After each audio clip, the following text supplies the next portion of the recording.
مهمترین حادثه های تاجیکستان و جهان را در برنامه خبری و تحلیلی اخباری آزادی ببینید. سلام بیننده گرامی. دوام 15 دقیقه من مومن احمدی شما را همراهی میکنم. سرخط خبرها. فاجعه در کولاب و ماتم در چند خانواده. جزئیات صدمه‌ای که باعث کشته شدن 7 نفر و مجروح شدن 4 نفر گردید.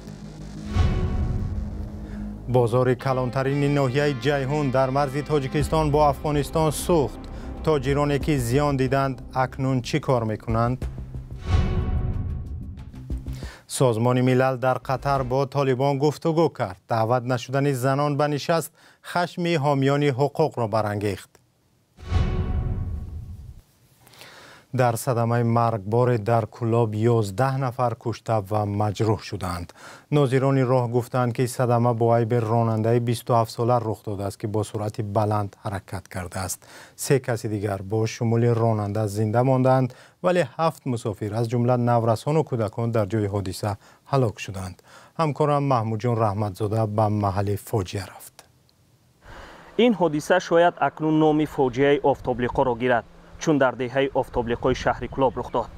7 نفر به هلاکت رسیده اند، 4 نفر مجروح شده اند.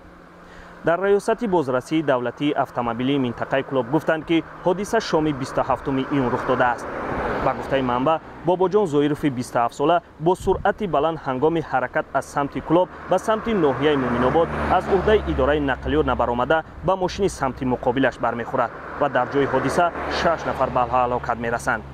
نفرانی به هلاکت رسیده از 5 تا 38 سال عمر داشته‌اند. در این حادثه پرقربانی یک مادر با 3 فرزندش به هلاکت رسیده است. مقامات نام نفرانی هلاک شده و جراحت برداشته را اعلام کرد. بنفشه شریفова، صبرینه رحمانعلی، علی جان رحمانعلی، امین جان رحمانعلی، رمضان علیوف، رمضان نسیم جان، عمر جان لطیفوف. جراحت برداشته ها بابا جان زویروف، نورعلی شاه قربان، مدینه گلова، پنجشنبه محمدزاد هستند. این بار اول نیست که تصادف‌های مرگبار نقلیاتی در کوچه‌ها و منطقه‌های سیر اهالی شهر روی می‌دهد. اولی ماه ینور در پی برخورد یک ماشین به اداره خانه‌سازی کاریز در محله حافظ شیرازی شهر کولاب 3 نفر به هلاکت رسیده بود. یک سال پیش در این شهر در صدمه مرگبار یک دولن 12 کس جان داده، چند تن دیگر زخمی شدند. برخورد 2 ماشین و هلاکت 7 نفر در کولاب حالا بحث گرمی را در شبکه‌های اجتماعی به بار آورده، صدمه سال گذشته را دوباره یادآوری می‌کنند. احمد ابراهیم سردبیر روزنامه پیک علت صدمه ها را جویا شده سبب آن را پرسیده است. او گفته است که اگر ملت به سوالش به زودی پاسخ نیابد، هر سال در چنین صدمه ها صدها جوان را از دست خواهند داد که حتی در جنگ ها چنین قربانی نداشتند. از اول سال ریاست کارهای داخلی ولایت ختلان تا نیمه ماه ایون 122 حالت صدمه های نقلیاتی را به قید گرفته‌اند. با گفته منبع در پی این صدمه ها 67 نفر جان خود را از دست داده، 134 نفر دیگر جراحت برداشتند. محمود جان رحمتزاده، آزادی، دهه آفتابلیقای شهر کولاب. برنامه را با خبری از ناحیه جیهون ادامه می‌دهیم. وزارت کارهای داخلی تاجیکستان سبب سر زدن سوختار را در بازار مرکزی ناحیه جیهون به هم رسیدن ناقل‌های برقی نامید. وزارت گفت مساحت سوختار بیش از 2800 متر مربع بود ولی کسی آسیب ندیده است. بازار شب یکم بعد 2 ایول آتش گرفت و 10 فروشگاه خرد و بزرگ به کامی آتش رفتند. 95% بازار سوخته است. از اداره آتش نشانی ولایت ختلان گفتند که یک هیئت مفتشان به جیهون رفتند و سبب‌های سر زدن سوختار را معین می‌کنند. عمر پیر فروشنده اسباب‌های برقی در بازار جیهون که 2 مغازه‌اش پرره آتش گرفته است گفت که حدود 700,000 سومانی ضرر دیده است و معلوم نیست که جبران می‌شود یا نه. بازار ناحیه جیهون نزدیک به مرز تاجیکستان و افغانستان بازار کلان است که ساکنان چند ناحیه آنجا خرید و فروش می‌کردند. آتش گرفتن بازارها در تاجیکستان نو نیست و از سالهای اخیر سوختار در بازارها زود ثبت می شود. صدها تاجر هم بعد این جبرانی نمیگیرند و ورشکسته و مفلس می شوند و به صف مهاجران کاری می پیوندند. و دادگاه عالی تاجیکستان ساجیده سعید مرادوف و مادر دلشاد سعید مرادوف ملقب به دلشاد اسپیرو به 13 سال زندان محکوم کرد. او را از جمله به مانع شدن به تفتیش پرونده قتل بیرحمانه معاون رئیس آریان بانک گناهکار دانستند. رادیو آزادی جزئیات این پرونده را به دست آورد و مولا رجب یوسفی آن را تقدیم می‌کند. با اطلاع دو منبع در دادگاه عالی حکم ساجیده سعید مرادوف و 19 ایان صادر شده تا حال به قوه قانون ندرآمده است. او را به 13 سال زندان محکوم کردند. با گفته مسئولان دادگاه عالی، سعید مرادوف تا 5 ایول حق دارد به زینه بالای دادگاه شکایت برد. اما یک از پیوندان نزدیک این زن در صحبت با رادیوی آزادی گفت از سعید مرادوف به خاطر پسرش دلشاد قصاص گرفتند و برای همین شکایت کردن آنها بیفایده است. در دادگاه عالی این را رد کرده گفتند حکم بر اساس دلیل ها صادر شده است و اگر سعید مرادوف یا پیوندانش ناراضگی دارند بگذار به زینه بالای دادگاه شکایت برند. همصحبتان رادیوی آزادی در دادگاه عالی بعضی جزئیات پرونده ساجیده سعید مرادوف را شرح دادند. از جمله آنها گفتند اتهام قلابی و ساختکاری اسناد نسبت به این زن برای خرید و فروش یک خانه در سال 2016 است. مسئولین دادگاه گفتند خانه را شوهر ساجیده سعید مرادوف پیش از وفاتش به یک نفر تحفه کرده است، اما گویا این زن منزل را باز به 2 نفر دیگر فروخته است. همصحبتان ما در دادگاه عالی گفتند ساجیده سعید مرادوف همچنین به غصب زمین گناهکار شد. دلیل مقامات این بوده است که گویا سعید مرادوف زمین پایان بنای را که زندگی میکند غصب کرده است. پیوندان زن در این باره چیزی نگفتند. و اما اتهام چهارم در پرونده ساجیده سعید مرادوف و به قضیه پسرش دلشاد سعید مرادوف معروف به دلشاد اسپی ربط دارد. دلشاد ماه مارس امسال با گناه کره بودن و قتل شهرت اسمت‌اللهیف معاون اول رئیس آریان بانک به حبس ابد محکوم شد.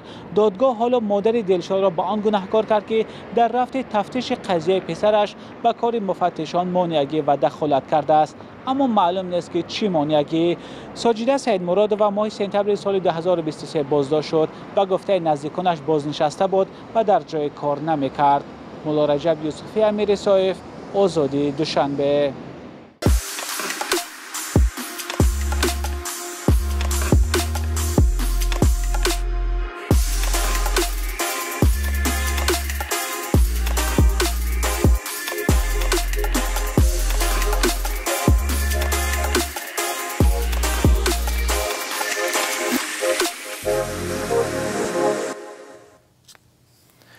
جلسه سازمان ملل متحد با طالبان در قطر به حضور زنان و تنها با حضور مردان که نماینده این گروه حاکم در افغانستان بودند برگزار شد و بحث زیادی برپا کرد.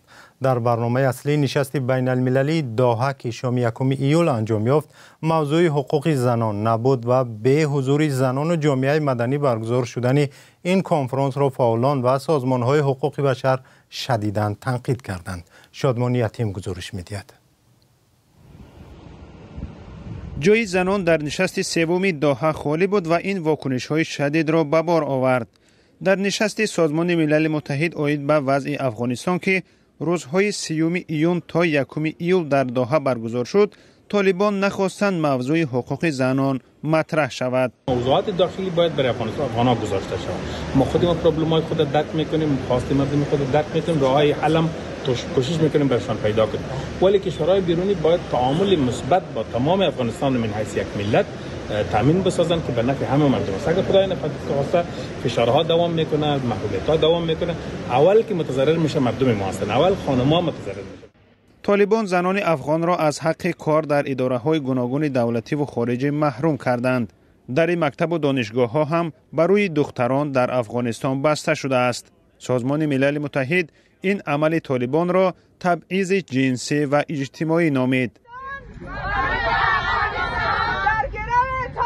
قبل از آغاز نشست فعالان افغانستانی در پاکستان اعتراض کردند. معامله با طالبان معامله علیه تمام ارزش‌های انسانی و حقوق بشری مدرن است. ما ضمن تحریم هر نشست با هدف معامله با طالبان از سازمان ملل و کشورها می‌خواهیم که مسیر گفتگویشان را از طالبان به سوی افغانستان تغییر دهند. این نشست بخشی از روند است، در حالی که زنان و نمایندگان جامعه مدنی در 2 روز گذشته در جلسه حضور نداشتند، اما صدای خود را به گوش همه رساندند. متاسفانه مقامات اعتراف نشده آماده نبودند با جامعه مدنی سر میز مذاکرات نشینند. اما با آنها روشن فهمانیده شد که وارد کردن زنان و جامعه شهروندی در همه بخش‌ها مهم است. سازمان ملل متحد فعالان حقوق زنان را به ملاقات علاهیده دعوت کرد. یکی از زنان فعال گفت این دعوت را رد کرده است. خود سازمان ملل این ارزش‌هایی را که میگه به او باور داره که اشتراک معنادار زنان در پروسه صلح هست، همین را زیر سوال میبره. به همین دلیل من تصمیم گرفتم که در نشست حاشیه‌ای شرکت نکنم. یک نشست حاشیه‌ای فقط برای اینکه یک تعداد ما را خوش بسازن کافی نیست، حتی توهین‌آمیز است. رهبر نمایندگی سازمان ملل متحد در کابل از نشست دوحه حمایت کرد. وی گفت حکومت طالبان از سوی یگان کشور رسما اعتراف نشده است. در مذاکرات دوحه نمایندگان ده‌ها دولت شرکت داشتند. در راه‌های ماشینگرد شهر خوجند به شمال تاجیکستان در شهر خوجند تقریبا یک ماه است که دیگر نقلیات جمعیتی و یا عمومی کار نمی‌کند. اتوبوس‌های مسافربری که چند سال پیش با قرض خریده بودند حالا در توقفگاه شهری زیر آفتابی سوزان ایستادند و مردم هم ناچار از دیگر نوع نقلیات استفاده می‌کنند. فرزان محمدی سبب‌های قطع حرکت اتوبوس‌های شهری در خوجند را تحقیق کرد. در راه‌های ماشینگرد شهر خوجند بجز میکرواتوبوس‌های خرد مسافرکشان و نقلیات سبک و تاکسی طول چند هفته به این سو اتوبوس‌های آدمکشان مشاهده نمی‌شوند. ساکنان و مسافران میگویند که این بار اول نیست و به این وضع قریب که عادت کردند. برای چه یک روز ایتون سیر نیستم. ما خودم همه چیز پشتگی. چی میگن به هم میگه یا سلرکه نیست یا ریمونت هم. از 100 اتوبوس مسافرکشی که 6 سال پیش با مقصد بهترسازی آمد و رفت ساکنان به شهر خوجند وارد کرده شده بود، ضمناً یگان عدد آنها حالا به حرکت نمیبراید. ماه‌های سپتامبر و اکتبر سال گذشته نیز رانندگان به سبب نگرفتن معاش خود و مشکل مالی کارخانه کار خود را قطع کرده بودند. بعد پرداخت آن همگی 20 اتوبوس دیگر باره به حرکت درآمدند. این بار مسئولان وضع را شرح نمی‌دهند. کم بودن اینها خوب نیست، زیرا ما به کارمون دیر میکنیم، تا جای دلخواهمون در وقتی معین رفته نمیتونیم و خوب میشد که همین اتوبوس ها باز به کار برآمده باشند. این چیز برای خلق خوجند، خلق تاجیکستان همیشه ضرور است. برای چی آن واسه مسافران ناز میرن، باد و هواش تازه آزاده، برای همین استفاده بردن شرط و ضرور. کارخانه نقلیات مسافرکشان در خوجند سال 2018 از حساب 26 میلیون دلار گرانت بانک اروپایی بازسازی و رشد به فعالیت شروع کرد و حرکت این نوع نقلیات اجتماعی را در خوجند و ناحیه‌های اطراف آن به راه ماند. در حالی که شرح رسمی اداره نقلیات مسافرکشانی شهر خوجند برای متوقف شدن حرکت اتوبوس ها معلوم نیست، برخی از کارمندان آن در صحبت حضوری گفتند که بیش از یک ماه باز این وضع جریان دارد. اکثر رانندگان به رخصتی مهنتی بیموز رفتند و ظاهراً مسئله به تنقیصی مالی ربط میگیرد. در همین حال گفته می شود که در آینده نزدیک اتوبوس ها باز به حرکت می دارند و خطسیرها با نرخنامه پیشتر کار خواهند کرد. تنظیم کار اتوبوس ها را مقامات حاکمیت محلی به دوش دارد و ماهانه برای فعالیت آن مبلغ جدا می کند.